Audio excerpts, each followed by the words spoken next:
talk a little bit about like what goes into making a video that has the potential to go viral.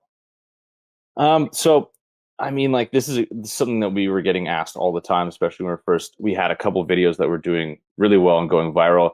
And then I'm sure everybody that's watching this kind of felt the Facebook crunch where, even to, I think we have like 1.3 million likes on Facebook, and we're lucky to get 10,000 views if we post one on Facebook now.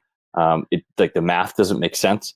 But really, I think again, what I would come back to is that kind of authenticity and tapping into something that people already kind of resonate with, and starting with that as like a starting point of like, what do people in my niche like think is funny or like shocking or very emotional, and try and tap into those pre-existing conditions with something that gets an emotional response.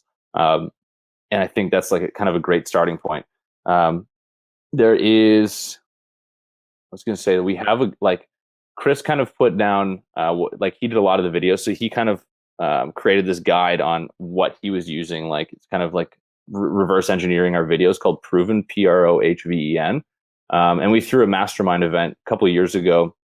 Actually, this is crazy. Like 2 years ago today, I think was the first day of it. I didn't think of that.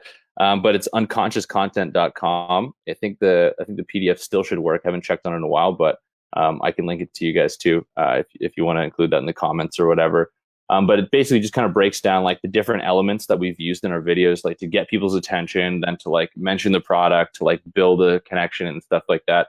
So there was a bit of like method to our madness, but we also realized that as we went through the process and launched more and more videos, that we were sort of creating this expectation that we could go viral with every video, and it was not a sustainable path for us whatsoever. And realized that it was sometimes better to create a video that doesn't go viral, but that we could put Facebook dollars behind and actually get people's attention, and then start them into a funnel. So the first thing that I always say to people when they're like, hey, we want to create a viral video, I'm like, well, that would be great if your video goes viral, but you should just focus on creating a great video that achieves specific outcomes, like explaining your product, or acquiring a customer, or just kind of like getting people's attention, so you can start that conversation with that first video view and then retargeting them after that. So it was a lesson that we learned that going viral is not always the best intention to have. It's just a fabulous bonus if it happens.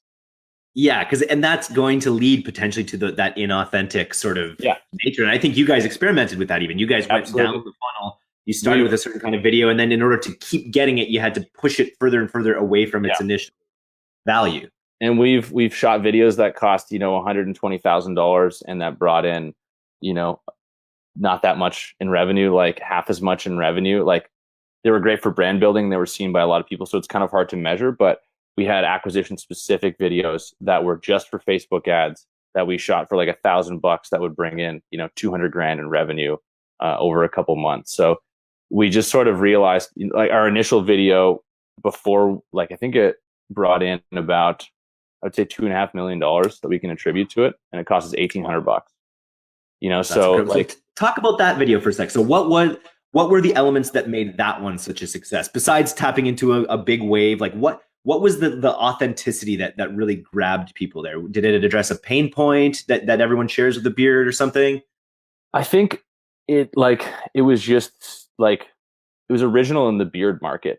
Like no one had done something like that in the beard market, about talking about like bearded guys. Like there had been, your viral thread videos of like, beards are really big right now. But no one had done something that was just like kind of like in your face, like we have a beard, and like, join the club and do this. So I think that just because it was so fresh, it was able to, really connect with a lot of people. And, I can't pretend for a second that we didn't have, this great company that started before us called Dollar Shave Club that did an extremely great job of explaining subscription e-commerce to a lot of people who didn't understand it before that. So being able to like, people were like, oh, we get it. It's like that model, but, for people that don't shave.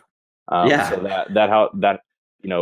them kind of breaking down those barriers, like they were I think like one of the best examples of subscription e-commerce, like done right in a time when no one really understood subscription e-commerce. They were the pioneers in a lot of ways.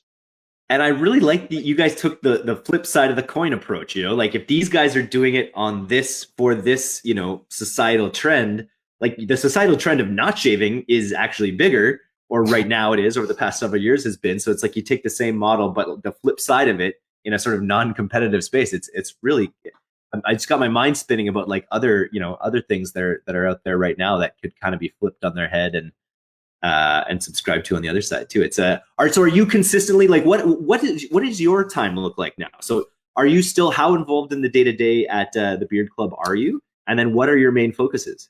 So I'm not involved really in hardly any of the day to day in Beard Club anymore.